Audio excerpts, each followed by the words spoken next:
Hi guys, we are at Clifton Club. It is the hottest new cocktail lounge in Dallas, and we're gonna learn how to make some sexy cocktails for a big night out. So let's go. Let's make some cocktails. Yeah, let's. I want to do something super sexy. Okay. Yeah, this is called the firing squad. So we'll start there, hibiscus syrup, and we'll do 3/4 of an ounce, and then we'll do lime juice.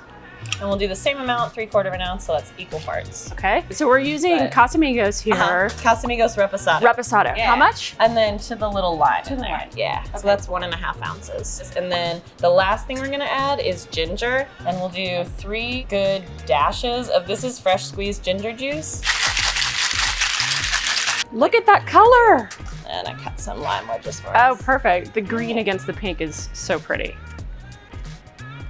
Oh my God. That's so good. Yeah, I'm glad you like it. It's very fun.